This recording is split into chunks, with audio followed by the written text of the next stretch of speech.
I'm doing good, thank you. Good, good. Doing really good. It's been a couple months from the fight. How you feeling? I'm feeling great, man. After coming off after 2 losses, you start to think.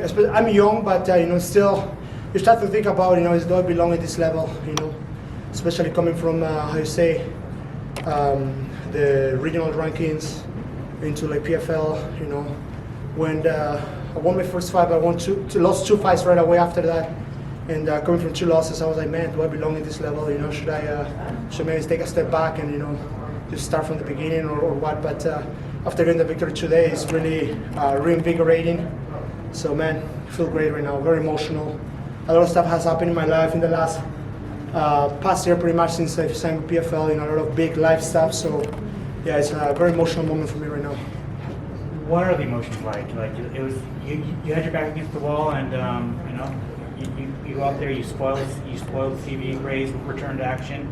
How's it feel? It feels great, man. I'm just a new father now, so I had a kid, 2 months ago. So before the fight, first thing I did is I took a look at that picture, and I was like, okay, I need to go fight for my little girl, right? And also, I want to dedicate this fight to my father-in-law, who just passed away last October. We still are mourning from that loss, and going through training camp, putting all those emotions to the side, because you cannot come into the sport with emotions.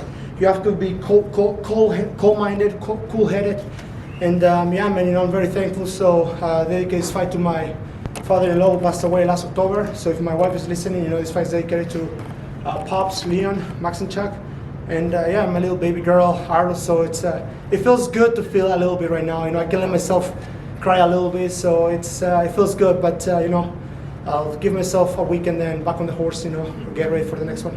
How do you feel about your performance? You know what, dude? This is Stevie Ray. I don't know if you guys know Stevie Ray. He beat big names in the UFC. The guy's tough, as tough as he comes, to be honest. Scottish, the Scottish people are tough. We all know Braveheart.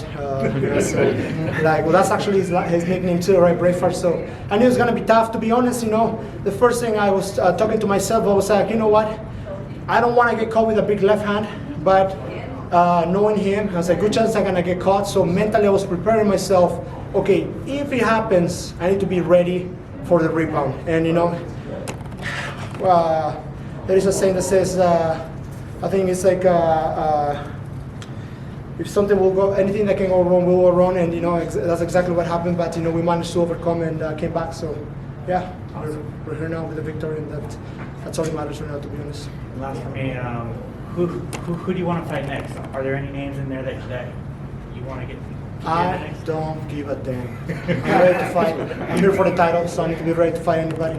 Of course, I got a good friend here fighting with me too, Olivier Messier. So it'll be tough to fight friends. I actually trained with Stevie Ray before, but the relationship is not the same as like mine and Olivier. So I would say that fight will be something I wouldn't want to get.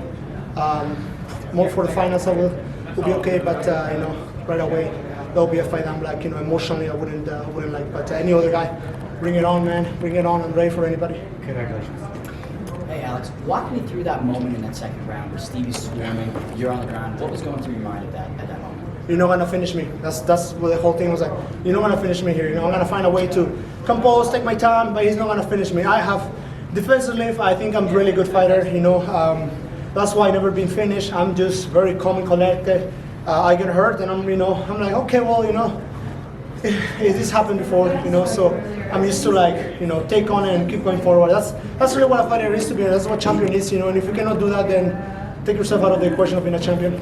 You have that same mindset through those submission attempts when Steve was really trying to lock it up. Same thing, you're not going to finish this one. Break it, and then from there we'll see what happens. But no, break it first. I'll keep fighting till the end. You can take my leg home. It's kind of dangerous in a way, but dude, this is sport we're in, so break it. I'll fight till the end. Last one for me, there was that moment obviously on the fence with the refs hitting your hands. what was going through your mind at that moment? I'm like, dude, I was telling him, I'm not grabbing the fence. He's like, you're grabbing. I was like, no, I'm not grabbing. It's natural. You put your finger's gonna curl in. I wasn't grabbing. I was just like, I don't know if I should be like this or I should put like that to keep my balance. But you're allowed to put your hands on the wall. You're not allowed to grab it. I wasn't grabbing the wall. I was like this. If you can go watch it, I wasn't grabbing. My hands were curling, but if you put your hands in like that, it will naturally curl. It's just part of it, like I was using my palm to keep my base.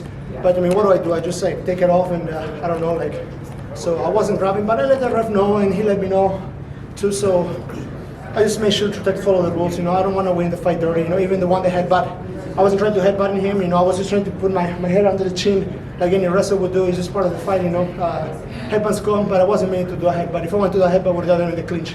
So that's how I can tell you that I wasn't meant to do any dirty. Just part of the fight, man. Win a war.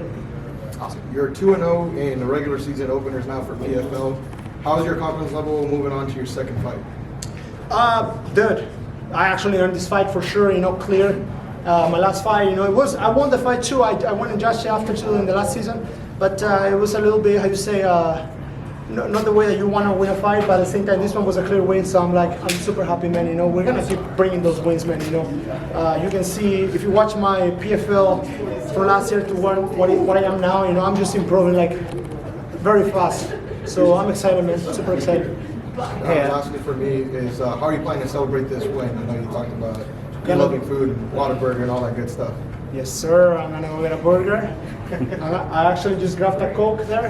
That's the first thing I'm gonna drink. I haven't had a Coke in a while. I'm gonna drink a Coke, and I'm gonna probably go find a Whataburger.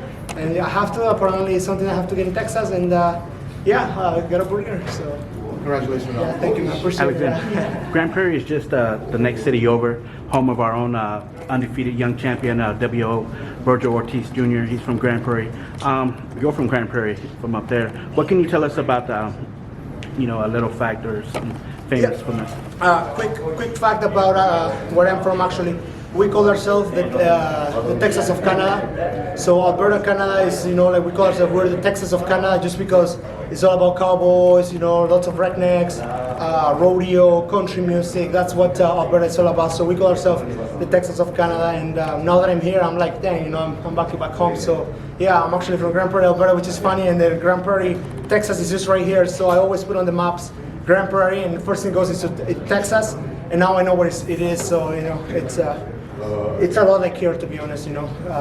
Cowboy people. So yeah, tough people. There was a lot of high-level wrestling in that fight, particularly the scrambles, especially in that second round with the knockdown. One could argue that really saved you there.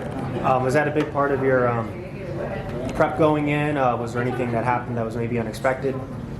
No, man. I was prepared for everything. It's an MMA fight. Last time that I tried to prepare for only one style, I ended up getting beat in another big style. So, now I was like, okay, I need to prepare for everything. So, big thank you to my coach, Adam Link, my wrestling coach from back home.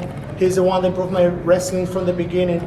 Big thank you to Coach Frank Hickman. I spent a lot of time wrestling with him. He improved my wrestling. He took my wrestling to the next level. So those two coaches, they took my wrestling from where it is to where it is now today. So like I said, big thank you to Coach Adam Link for my wrestling. He's from back home, Grand Prairie, Alberta. And Coach Frank Hickman, he's now probably back at home in Thailand.